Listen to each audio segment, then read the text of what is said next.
우리 주님의 은총과 평화가 우리 가운데 함께 하기를 빕니다. 그리고 두루기와 시리아의 지진 피해자들에게도 임하기를 바랍니다.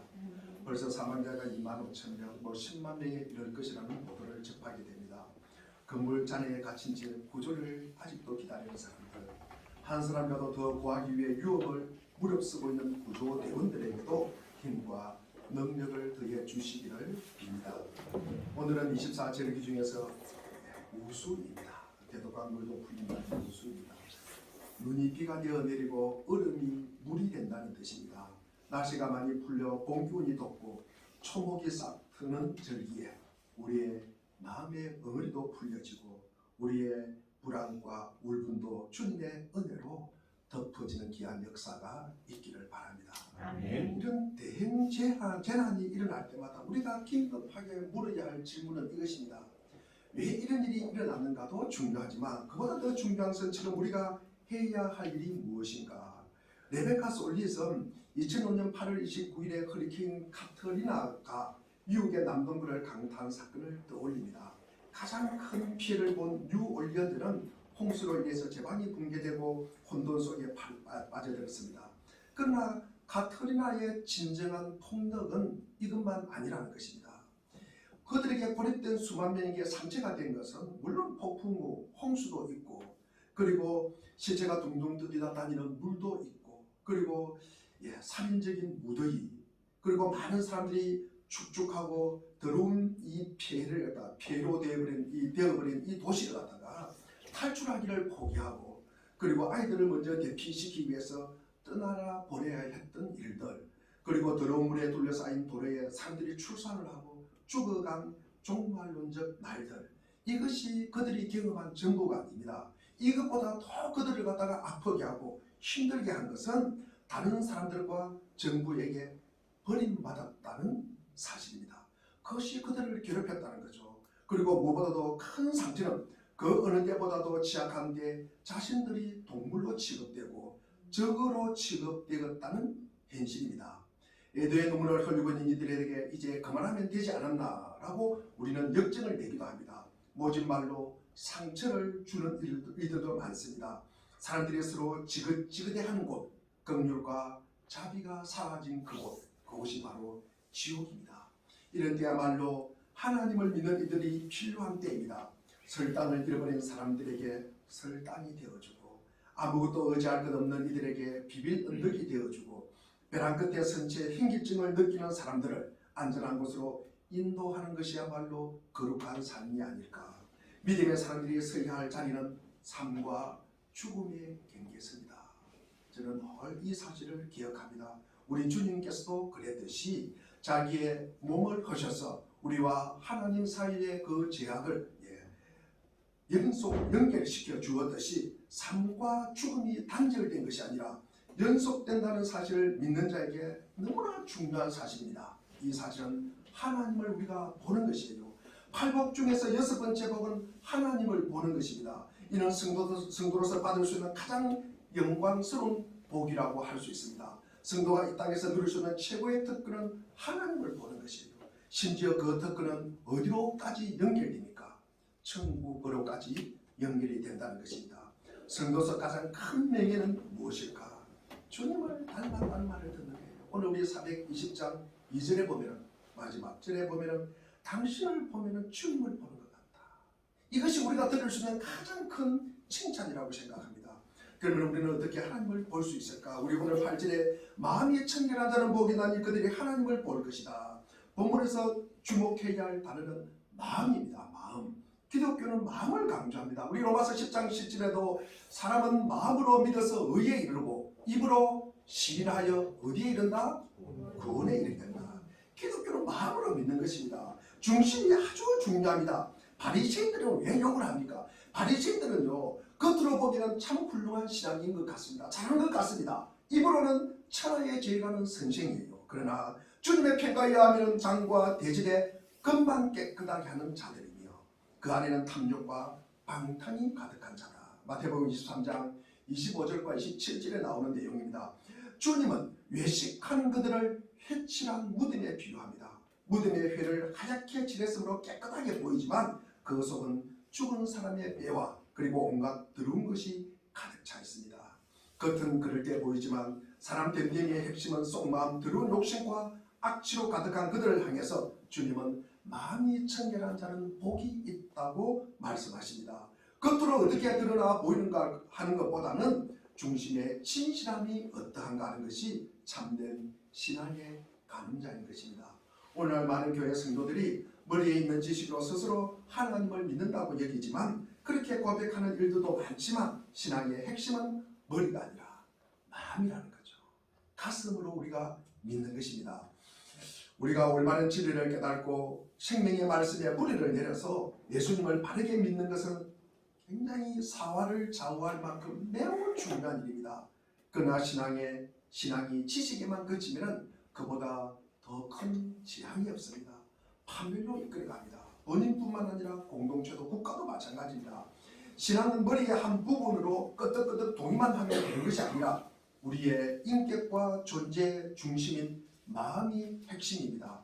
마음이 변하고 새로워지지 않으면 신앙의 이름 안에 아무리 많은 지식을 가지고 있어도 그것은 기독교가 말하는 참된 신앙이 아닙니다. 오늘날 많은 교회에서 삶이 따라주지 않는 성도가 많기 때문에 적잖은 이들이 성경 공부하면 뭐하냐, 성경 공부하면 뭐하냐, 교리 지식을 가지고 성경 공부 알면 뭐해, 이렇게 말하곤 합니다. 하지만 기독교에서 동의할 수 없는 내용입니다. 우리 신앙은 행위 하나만에 달려있는 것이 아닙니다. 지식과 감성과 행위를 모두 포괄하는 우리의 중심이 새로워지고 그리고 달라지지 않으면 안 되는 것입니다. 성도라 할지라도 오늘날 우리 사이에 많은 사람들이 성공과 성취에 마음을 빼앗깁니다. 사람들은 성공과 성취에 관심이 많고 그것으로 자신을 평가하고 타인을 평가합니다. 그러나 하나님은 그런 외적인 것을 우리를 평가하시지 않습니다. 하나님은 사람을 외모로 취하지 않는다. 하나님은 중심의 진실함, 참된 됨됨이를 보십니다. 우리가 사람을 외모로 취하지 않는다, 중심을 본다 그러면 생각나는 분이 계시잖아요. 사무엘상의 사무엘 선지자가 그랬습니다. 하나님의 명령을 받고 차기 왕인 다윗에게 기름을 부으러 갑니다. 이 사무엘이 보기에는 이새의 맏아들이 누굽니까? 이새의 맏아들 엘리압의 외모를 보니까 너무 멋진 거예요. 너무 잘생겼어요. 그래서 이 사무엘도 하나님께서 택하신 사람인가 보다라고 느꼈을 때 하나님께서 다음과 같이 말씀하십니다. 사무엘상 16장 7절을 우리 같이 한번 읽어보겠습니다. 시작. 그러나 주님께서 사무엘에게 이르셨다. 너는 그에게 준수한 겉모습과 그 기만 보아서 판단되라. 그는 내가 시험 사람이 아니다. 나는 사람이 판단하는 것처럼 그렇게 판단하지 않는다. 사람은 겉모습만을 따라 판단하지만 나 주는 중심을 보라. 하나님께서 중요하게 여기시고 판단 기준으로 삼으시는 것은 그 사람의 됨됨이가 어떠한가, 그 속 사람이 어떠한가 하는 것입니다.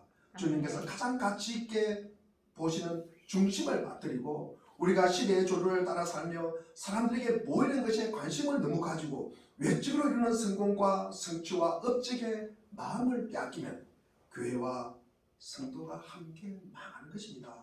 우리 사이에 많은 학자와 정치가 사회 운동가들이 환경을 바꾸고 법과 질서를 갱신함으로써 삶의 질을 바꾸려고 노력합니다. 물론 중요합니다. 그러나 본질적인 것을 강화해서는 절대로 안 됩니다. 아담과 하와가 어디서 타락을 했습니까? 모든 것이 갖춰져 있어도 아무리 부족함이 없는 에덴 동산에서 타락이 시작되었습니다. 완전한 환경이 사람의 삶을 다르게 만들어주지 않습니다. 문제의 핵심은 마음에 있습니다. 하나님께서 에레미야 선지자를 통해서 이렇게 탄식합니다. 에레미야 17장 9절에 보니까 만물보다 더 거짓되고 아주 썩은 것은 사람의 마음이라는 걸 말씀했습니다. 사람의 마음이다. 우리 10절에 보니까 각 사람의 마음을 살피고 심장을 감찰하며 각 사람의 행실과 행동에 따라 보상하는 이는 바로 나 주다. 주님 하나님이라는 거죠. 사람의 마음이 모든 문제의 뿌리라는 것입니다. 우리는 주님은 이렇게 우리에게 또 말씀하십니다. 우리 마가복음 7장 18절부터 23절에 보면은 예수님께서 그들에게 말씀하셨다. 너희가 아직 깨닫지 못하느냐? 밖에서 사람의 몸속으로 들어가는 것이 사람을 더럽히지 못한다는 것을 알지 못하느냐. 밖에서 들어가는 것은 너희를 더럽히지 않는다는 것입니다. 밖에서 사람 안으로 들어가는 것은 무엇이든지 사람의 마음속으로 들어가지 않는다. 밖에서 들어가는 것은 우리의 마음의 속으로 들어가지 않고 어디로 들어갑니까? 뼈와 살과 피가 된다는 거예요. 뼈와 살, 뱃속에 들어가서 뒤로 나가기 때문에 예수님께서는 이런 말씀을 하며 모든 음식은 깨끗하다고 하셨다. 또 그들에게 말씀하셨다. 사람에게서 나오는 것, 그것이 사람을 뭐한다? 더럽힌다. 나쁜 생각은 사람의 마음에서 나오는데 곧 음행과 도둑질과 살인과 간음과 탐욕과 악의와 사기와 방탕과 악한 시선과 모독과 교만과 어리석음이라. 이런 악한 것들이 모두 속에서 나와서 사람을 더럽힌다는 것입니다. 그래서 성경은 마음의 초점을 맞추고 있습니다. 하나님 앞에 정말로 복 있는 사람은 표면에 드러나는 어떤 것이 아니라 중심에 진실함이 겉으로 드러나는 사람입니다. 신앙의 삶의 한복은 지식이나 어떤 특정 행위에 머물지 않고 천인격적인 우리 지성과 감성과 의지, 사람 됨됨이의 전부인 마음이 하나님 앞에 발라야 바른 신앙인이 되는 것입니다. 우리가 청결하다. 우리가 청결이란 우리가 헬라어로 카타로스라고 합니다. 카타로스. 우리 청결하다는 카타리죠. 영어로는 무엇입니까? 잘 아는 카타르시스예요. 카타르시스. 이게 청결입니다. 정서가 순환되다, 마음이 정화되다는 뜻입니다. 그래서 이 단어는 우선 깨끗해진 마음, 정화된 마음을 뜻합니다. 다시 말하면 우리 마음이 본래부터 깨끗하지 못하다는 것이 전제되어 있다는 것입니다. 예레미야 우리 17장 9절을 위해서 만물보다 그 거짓되고 아주 쓴 것은 사람의 마음이다. 우리가 마가복음 조금 전에 봤던 7장에서도 입에 나오는 것이 우리를 더럽힌다. 그러니 우리 속은 부패하다는 것입니다. 누가 하나님을 볼 수 있습니까? 성경은 인격과 이 존재의 중심인 마음이 청결한 자가 하나님을 본다고 말씀합니다. 아멘. 마음이 청결한 자가 어떤 뜻일까? 저를 가다가 제가 일주일 동안 생각을 했습니다. 그리고 여러 가지 주석도 찾아보고 설교 말씀을 살펴봤습니다. 그런데 박영성 목사님이라는 분이 계십니다. 그분이 마음이 청결한 자는 어떤 사람일까? 그분은 생각이 없는 사람이다 라고 딱 정리를 했더라고요. 그래서 그 이후에 부수적인 설명을 제가 처음 보고는 잘 이해가 안 됐습니다. 왜냐하면 사람은 생각하면 생각할수록 뭐합니까? 자기 유익만 구한다는 거죠. 생각하면 생각할수록 자기 유익만 구한다. 우리는 생각할수록 주님을 바라보고 닮아가는 것이 아니라 생각하면 생각할수록 어떻게 하면 힘 안 들이고 편하게 구원을 받을 수 있을까? 어떻게 하면 남이 만들어 놓은 밥상에 숟가락을 얹을까? 그걸 생각한다는 거죠. 그리고 어떻게 하면 부담 없이 우리가 믿음 생활을 할 수 있을까? 그리고 권리만 있고 의무와 부담이 없을 것. 이것이 자기들의 지혜라고 생각한다는 거죠. 어떻게 믿음이 있는 것처럼 꾸밀 수 없을까? 그래서 이런 생각을 하지 말라는 거예요. 이런 생각을 하지 말라. 그분의 표현에 의하면 제가 말하는 것이 좀 심하게 느껴지십니까? 그러나 이것을 심하게 느끼는 것은 이것을 내 신앙의 조건으로 삼고 싶어 하기 때문이라고 덧붙였습니다. 다시 말하면 내가 편하고 내가 부담 없고 내가 의무 없는 신앙생활 할 수 있는 곳으로 교회를 선택하고 이것을 갖다가 믿음의 삶을 사는데 굉장히 중요한 조건으로 삼고 있다고 설명을 하였습니다. 청결하다는 말은 무슨 뜻일까? 두 번째로는 정화되어서 흠이 없는 말이다. 우리가 마음속에서 보편적으로 들어있는 이 음란, 부패, 그리고 탐욕, 정욕, 시기, 질투, 그리고 정오, 교만 이런 것들이 정화 과정을 거쳐서 없어진 사람은 복이 있다는 것입니다. 또 다른 의미에서 청결하다는 말은 섞은 것이 없다. 순수하다는 말이죠. 기독교 실존주의 철학자 키르케고르는 청결한 사람의 정의를 갖다가 이것은 우리의 의지가 한 대상을 향해서 온전히 들어진 마음이다. 한 대상을 들어서 우리의 의지가 한 대상을 향해서 온전히 들어진 마음이다 라고 정의를 하고 있습니다. 우리의 마음이 나누어지고 두 마음을 품고요. 그리고 마음이 분산해지면요, 이 마음은 쉽게 우리가 허드러집니다. 거기에 부패가 싹틀 수밖에 없다는 것입니다. 우리가 예레미야 32장 39절에 보면은 우리 한번 읽어볼까요? 우리 예레미야 32장 39절 시작. 그때 내가 그들에게 한결같은 마음과 삶을 주어 그들이 언제나 나를 경외하여 그들 자식뿐만 아니라 그들의 자손까지도 길이 복을 받게 하였다. 우리가 한결같은 마음, 한결같은 삶을 주었다. 옛날 우리 개정판, 이게 세 번역이잖아요. 개정판에 보면 한 마음, 한 길을 주었다. 그러면서 자기들과 그 자기의 후손들에게 복을 주겠다고 하는 것입니다. 우리는 한결같은 마음, 한결같은 삶, 한결같은 길, 그렇게 살아야 된다는 것입니다. 많은 믿음의 선진들을 보면은 제가 한결같은 삶을 사는 분이 누구실까? 제가 생각 중에 이 갈렙이라는 사람이 기억이 났어요. 갈렙이 그랬을 것이다. 다윗 아마 그런 사람이었을 것이다. 물론 우리 주 예수 그리스도의 마음, 그분이 아마 그렇게 살았을 것이다. 우리가 히브리서 7장 26절에 보니까 거룩하고 악이 없고 두려움이 없고 죄인에게서 떠나 계시고 하늘보다 높이 되신 이 그분이 바로 우리 주 예수 그리스도 대제사장이라고 말씀하고 있습니다. 그 마음이 위선이나 어떤 수많은 의도가 없어요. 둘로 나눈 마음이나 이중적인 동기가 없어요. 혼합된 동기 없이 하나가 되어 있는 사람은 복이 있다는 것입니다. 세상의 보편적인 사람들처럼 말과 행실이 다르고 겉과 속이 다른 게 아니라 이 두 가지가 일치한다는 거죠. 겉과 속이 일치하고 말과 행실이 일치하는 그 자가 복을 받고 그 자가 하나님을 볼 것이다. 마음과 말이 같아서 그 입에 나오는 말을 그대로 받아들일 수 있고 마음이 열려 있어서 누구든지 그 안을 선명히 들여다볼 수 있는 사람은 복이 있는데 그런 사람이 하나님을 보게 되는 은혜가 있다. 우리가 말과 행실이 다르고 마음이 다르다 그러면요, 우리가 상당히가 참 힘들잖아요.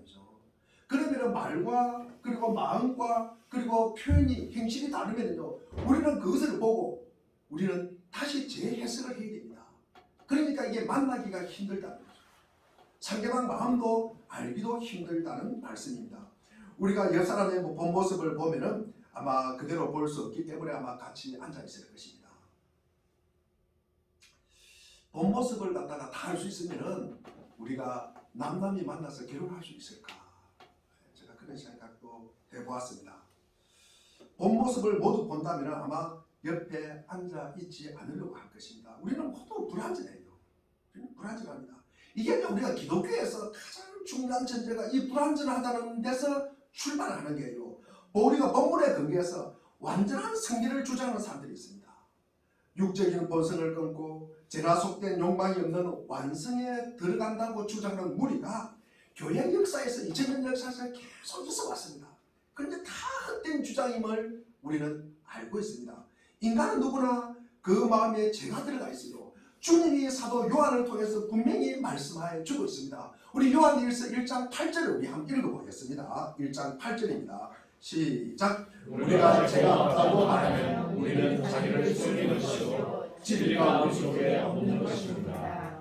우리가 죄가 없다고 말하면 우리는 자기를 뭐하는 것이다? 속이는 것이다.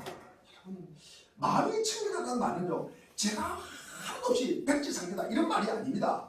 우리가 우리 가운데서 그런 사람은 아무도 없고요. 우리가 성경 속에서도 영적 거장들 중에서도 죄가 없는 사람이 아무도 없습니다. 아브라함도 있었고요, 이삭도 있었고요. 그리고 우리 야곱, 모세, 다윗 같은 인물들에게도 그리고 사도 바울에게도 우리가 허물을 찾을 수가 있습니다. 어떤 이들은 말씀을 준행하려고 애쓰면서 수도원을 만들고 속죄를 떠나 산속에 들어가기도 합니다. 하지만 아무리 자기를 그런 식으로 속죄와 이 분리시킨다 해도 문제에 그런 데는 마음이 이 세상에 있기 때문에 우리는 정결함을 이룰 수가 없는 거예요. 이룰 수가 없다. 마음이 청결하다는 말이 무엇일까? 어머니 태로부터 죄를 가지고 태어나는 사람에게 마음이 청결한 것이 가능하겠습니까? 우리가 경험상 이미 알 수 있듯이 사람의 마음이 어떻게 청결할 수 있을까? 우리가 하나님 앞에서 청결한 사람은 아무도 없습니다. 우리가 십자가 구주의 완전한 대속의 은혜로 우리의 죄와 허물을 가리고 기억하지 않음으로 청결함을 입는 것이에요.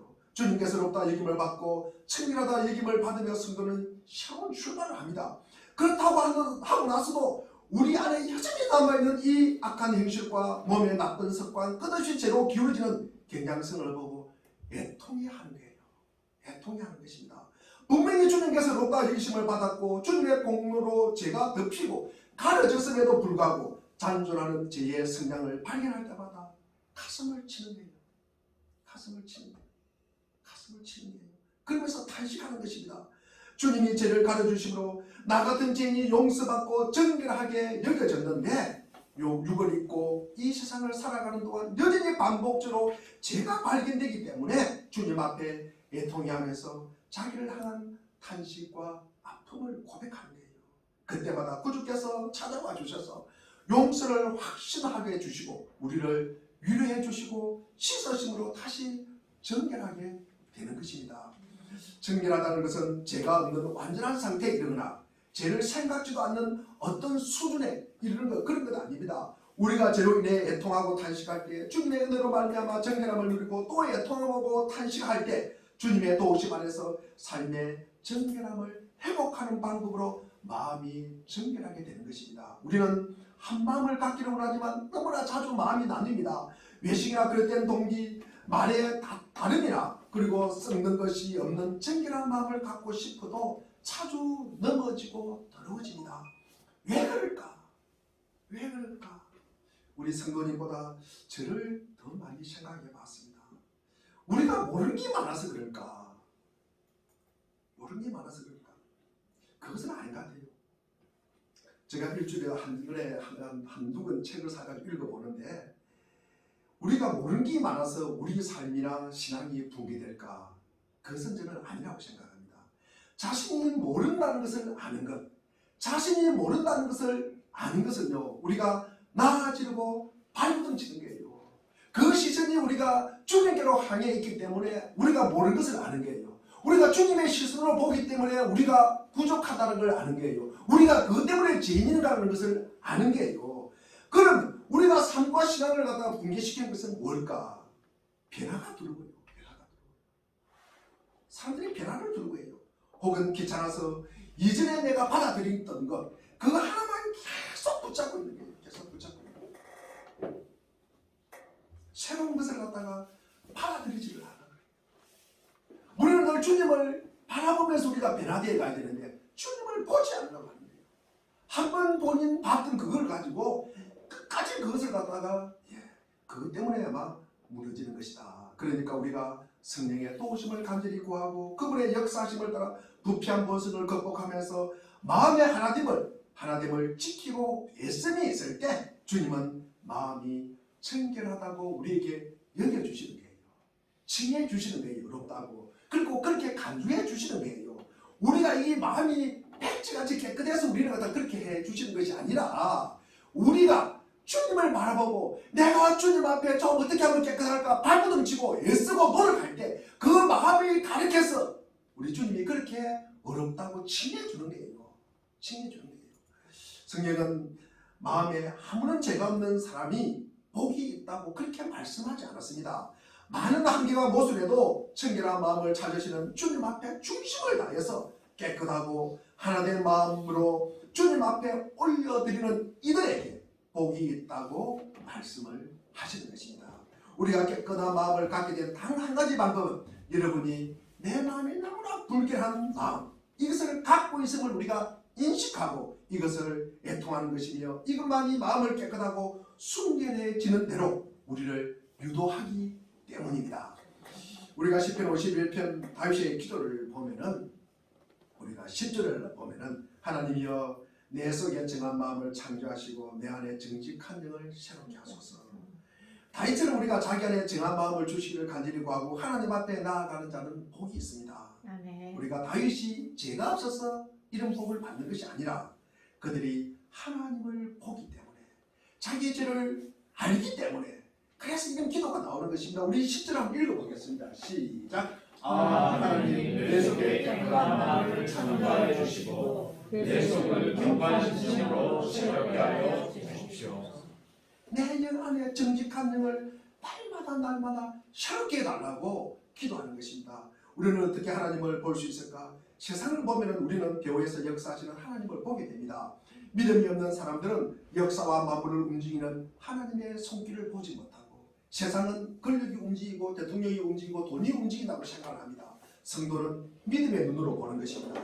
눈에는 보이지는 않지만 믿음의 눈을 들어서 하나님께서 세상을 운행하시는 것을 보고 깨닫게 됩니다. 우리는 왜 기도의 골방을 사모합니까? 골방에 들어가 기도할 때 주님이 우리의 기도를 들으시고 응답해 주시기 때문만이 아닙니다. 기도의 골방은 아무에게도 방해받지 않고 믿음의 눈으로 우리가 하나님을 보고 누릴 수 있는 가장 중요한 삶의 자리입니다. 우리의 기도를 들으시고 받으시는 하나님을 보게 되고 만나게 된다는 것입니다. 아무 방해 없이 우리가 주님을 보게 된다는 것입니다.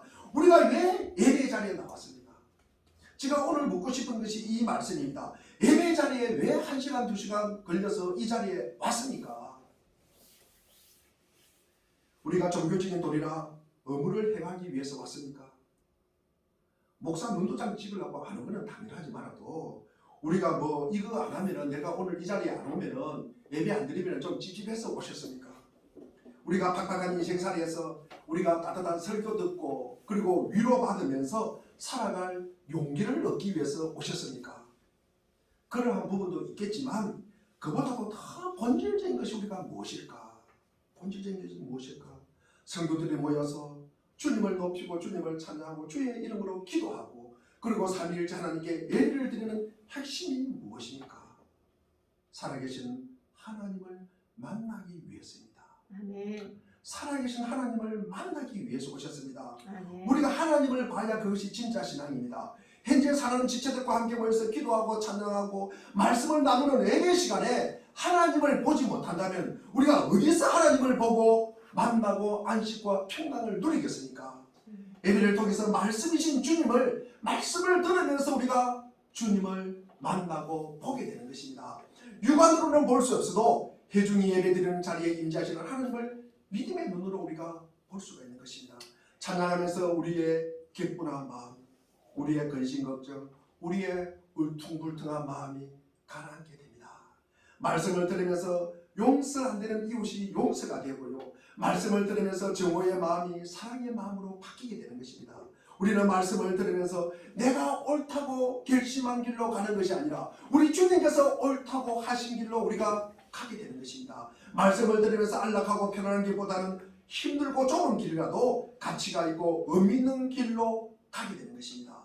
말씀을 들으면서 인생의 처음과 마지막이 무엇인지 알게 됩니다. 말씀을 들으면서 우리가 어디서 와서 어디로 가게 되는 것을 깨닫게 됩니다. 말씀을 들으면서 그래왔던 길이 잘못되어 있으면 이를 알고 궤도를 수정하는 용기를 갖게 됩니다. 말씀을 들으면서 지난날 희미한 주님의 말씀이 더 선명하고 더 맹료하고 더 명확한 것을 알게 돼요. 그래서 우리에게 산 소망을 주시는 것입니다. 말씀을 들으면서 세상에 관심에서 우리가 하나님께로 관심을 옮기게 되는 것입니다. 말씀을 들으면서 누가 이 세상을 다스리고 있는가를 깨닫게 됩니다. 말씀을 들으면서 내가 사탄의 다스림 안에 있는가, 내가 하나님의 다스림 안에 있는가를 분별하게 되는 것입니다. 말씀을 들으면서 내가 지금 어둠에 있는가, 내가 빛 가운데 있는지를 알게 된다는 말씀입니다. 우리의 불신자들은요, 모른다는 거죠.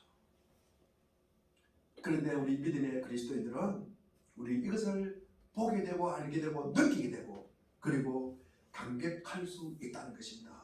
그리고 청결한 마음이 왜 중요할까? 여러분, 청결한 마음은요, 마지막 날 주님을 만날 준비를 갖춰주기 때문입니다. 우리 히브리서 12장 4절 말씀을 우리 한번 읽어보겠습니다. 히브리서 12장 4절입니다. 시작. 모든 사람과 더불어 함정하게 함정하게 거룩하게 살려주십시오. 거룩히 되지 않고서는 아무도 주님을 뵙지 못할 것입니다. 그렇습니다. 아멘. 모든 사람과 더불어 화평함과 거룩함을 따르라. 아멘. 예. 이것이 이것 없이는 우리가 아무도 주님을 보지 못한다. 여러분, 우리는 어느 날 주님 앞에 서야 합니다. 여기 계시는 분 중에 주님 앞에 서도 되지 안설 것이다 다짐한다고 해결되는 문제가 아니잖아요. 그죠? 예. 우리는 어느 날 주님 앞에 서야 합니다. 내 삶의 주인이요 역사의 심판자이신 그분 앞에 서야 합니다. 그분은 거룩한 분이에요. 그분 앞에 서서 그분을 뵙는다는 것은 참 두려운 일입니다. 그런데도 어느 날 그분 앞에 우리는 서야 합니다. 그런 앞에 부끄럼 없이 서려면 무엇보다도 중요한 것이 거룩함과 청결함입니다. 하지만 이 모든 것이 이 땅에서는 제한적이에요. 제한적이라는 말은 우리가 이 땅에서는 그것이 희미하게 들린다는 것입니다. 때가 되면은요, 서로의 눈과 눈을 마주하며 그분을 분명하게 보게 될 날이 올 것입니다. 지금처럼 제한적인 것이 아니라 그분이 온전히 나를 아는 것처럼 나도 그분을 온전히 아는 그 날이 반드시 오게 된다는 것입니다. 그 날이 올 것을 억지로 믿는 것이 아니라 그 날이 옴을 이 땅에서 확실히 믿는 거예요. 그러니까 우리가 믿음 있는 사람은 앞으로 내가 살 하나님 나라, 새 하늘, 새 땅, 그 땅에 살 것을 우리가 지금 미리 살아내는 거예요. 그 사람들이 믿음의 사람입니다. 그 사람이 믿음의 사람입니다. 왜냐하면 믿음의 눈으로 주님을 보기 때문입니다. 주님을 만나기 때문입니다. 우리가 성령이 주시는 보증과 진리의 말씀을 통해서 하나님을 보기 때문에 오고 있는 주님의 완전한 날을 볼 것임을 확신하고 사모하고 기대하면서 살아가는 것입니다. 많은 사람들이 지금 이 땅에서 어쩔 수 없고 그날에 영광스럽게 하나님을 보리라 생각하지만 그것만이 아닙니다. 이 땅에서 마음의 눈으로 하나님을 보는 것이에요. 성령님이 오셔서 우리에게 하시는 가장 귀중한 일은 무엇입니까? 보증이에요. 보증. 주님을 우리가 확실하게 볼 수 있다. 우리가 주님을 확실하게 만날 것이다. 이것이 뭡니까? 우리 보혜사 성령님께서 우리에게 보증을 해주시는 거예요. 이것을 믿는 자는 천국을 믿는 것이고 이것을 믿지 않는 자는 천국을 믿지 않는 것입니다. 성령께서 우리가 하나님의 눈으로 볼 수 있도록 우리를 도와주시는 것이에요. 그래서 우리는 주님을 그리고 더 온전히 알기 원하고 더 온전히 사랑하고 그리고 더 온전히 닮기 원하는 사모함을 가지고 구주가 오실 영광스러운 그날을 기대하면서 우리가 이 땅에서 사는 것입니다. 크리스찬 의사인 이 폴 트루니에는 이렇게 말합니다. 인간의 삶의 기간을 크게 유아기, 청소년기, 그리고 청년기, 장년기 이렇게 세 부분으로 나눕니다. 그래서 유아기 그리고 특히 이 청소년기에는 우리가 가장 커다란 열망은 소유의 열망이라는 거죠. 우리가 청년들은 경험을 갖다가 열망하고요. 우리가 장년들은 인격을 갖다가 열망할 수 있어야 합니다. 어린아이들을 보면은요, 무엇이 그들을 가장 강렬하게 지배하고 있습니까? 어린아이들은 늘 가지려고 그래요. 가지려고. 소유하려고 그래요. 지려고 그래요. 두 손자에게 과자 한 봉지 사주면요, 서로 갖겠다고 싸움하는 거예요. 서로 갖겠다고 싸움하는 거예요. 보는 것마다 입에 여요. 아마 제가 제 생각에 말씀을 준비하면서 아마 입에 있는 것이 아마 이 꼬마 어린 애로서는 가장 안전하게 자기 것으로 아마 보관하는 창고가 입일 것이라고 이렇게 생각하는 것 같아요. 그래서 장난감을 보는 것마다 사달라고 그래요. 갖고 놀다가 또 버리고 다른 친구들 가지고 또 사달라고 또 조릅니다. 아이들만 그렇습니까? 작년이 되어서도 아직도 소유의 집착에 해방되고 있지 못하다면 내 인생은 아직도 유아기적 상태에 머물고 있구나라고 생각하면 맞습니다. 청년들은요, 경험을 즐겨야 합니다. 청년은 대부분이 몸으로 해결합니다. 배낭 하나 메고요, 자동차보다는 걷는 걸 더 좋아하고요. 그리고 자전거를 타고 세계 일주도 하고요, 여행도 합니다. 이 청년들은요, 우리가 낯선 곳으로 찾아서 위험한 곳을 찾아서 다녀요. 새로운 세계 그리고 새로운 과제 그리고 새로운 차원의 인생을 그들은 탐험하고 싶어합니다. 그래서 어른들이 볼 때는요, 꼭 이탈인 것 같아요. 아니, 제가 어떻게 사람이 되려고, 제가 도대체 믿음 생활을 하려고 하는 것이냐 안 하려고 하는 것이냐, 제가 가슴을 칠 때가 많습니다. 그래서 청년들의 열망은요, 개동하는 거예요. 새로운 것을. 그런데 우리가 장년기에 들어서는 내 삶을 마무리할 시간이 가까울수록, 그리고 거룩하신 내 주 앞에 서야 할 그 시간이 가까울수록 인생의 열망은 인격의 열망이 되어야 하고 거룩의 열망이 되어야 하고 청결함이 열망이 되어야 합니다. 주님 앞에 서는 날 내가 얼마나 많은 돈을 벌었다, 내가 무엇을 했다, 그것은 별로 중요하지 않습니다. 살아계신 하나님 앞에 서는 날 나는 어떤 사람이 되어 있을까? 이것이 정말로 중요한 문제입니다. 거룩하신 주님을 사모하며 마침내 거룩하신 그분 앞에 그분을 닮은 우리가 존재로 설 수가 있다면 얼마나 좋을까, 얼마나 좋을까.